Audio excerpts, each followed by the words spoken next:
Hello मेरे प्यारे भक्तों, आज मैं आपके लिए एक और नई कथा लाई हूँ, सावन सोमवार व्रत कथा। तो आइए इसको शुरू करते हैं। किसी नगरी में एक धनवान साहूकार रहता था, जिसका व्यापार दूर दूर तक फैला था। यश, कीर्ति, मान सम्मान और धन दौलत व्यापारी के पास ये सब चीज़ें थीं। जो नहीं था वो था पुत्र। साहूकार निसंतान थे और इस बात की चिंता उन्हें हमेशा सताती रहती थी कि उनके जाने के बाद व्यापार कौन संभालेगा। पुत्र की कामना हेतु व्यापारी हर सोमवार को व्रत रखने लगा। वो पूरी श्रद्धा भाव से शिव और पार्वती की आराधना करता था। उनकी भक्ति को देखकर देवी पार्वती प्रसन्न हुई और उन्होंने शिव जी से आग्रह किया कि साहूकार की मनोकामना पूर्ण कर दो।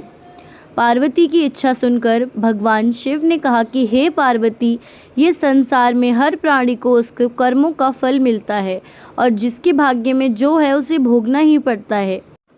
लेकिन पार्वती जी ने साहूकार की भक्ति को मान रखने के लिए उसकी मनोकामना पूर्ण करने की इच्छा जताई।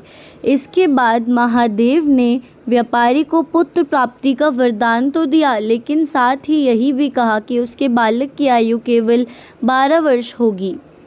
इस बात को जानकर व्यापारी को ना तो इस बात की खुशी थी और ना ही दुख।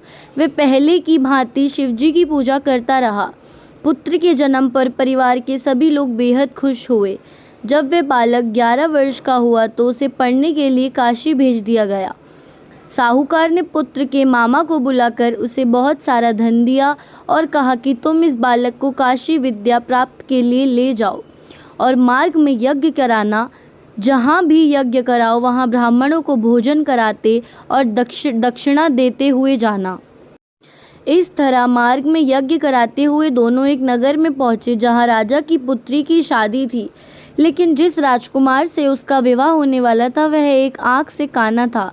उसके पिता ने सच्चाई छुपाने के लिए साहूकार के पुत्र को दूल्हे की जगह बिठा दिया, परंतु बालक ईमानदार था और उसे राजकुमारी को धोखा देना अन्याय के विरुद्ध लगा।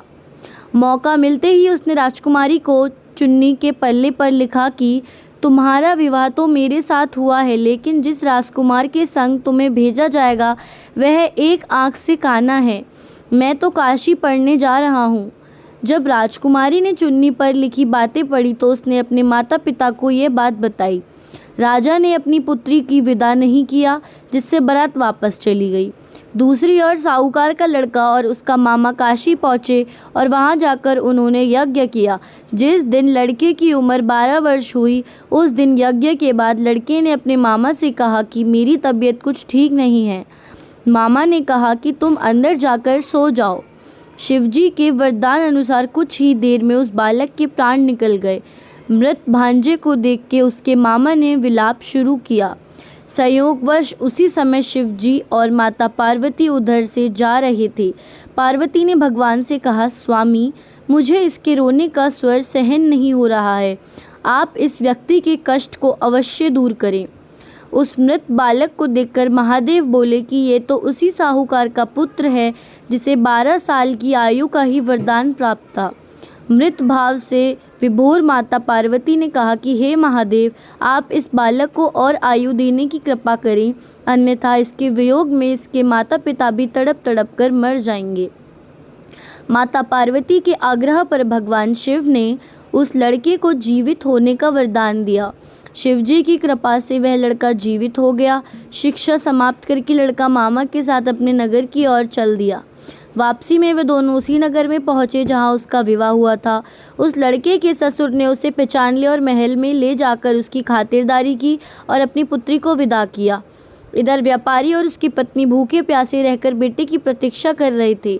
उन्होंने प्रण किया था कि यदि उन्हें अपने बेटे की मृत्यु का समाचार मिला तो वे भी प्राण त्याग देंगे, परंतु अपने बेटे को जीवित होने के समाचार पाकर वे बेहद प्रसन्न हुए। उसी रात भगवान शिव ने व्यापारी के स्वप्न में आकर कहा कि हे श्रेष्ठ, मैंने तेरे सोमवार के व्रत करने और व्रत कथा सुनने के प्रसन्न होकर तेरे पुत्र को लंबी आयु प्रदान की है।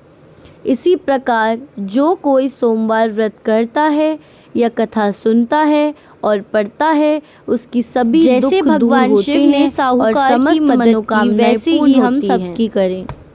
अगर आपको वीडियो अच्छी लगी हो तो चैनल को लाइक एवं सब्सक्राइब एवं शेयर करें और ऐसी ही वीडियो के लिए बेल आइकन को दबा दें।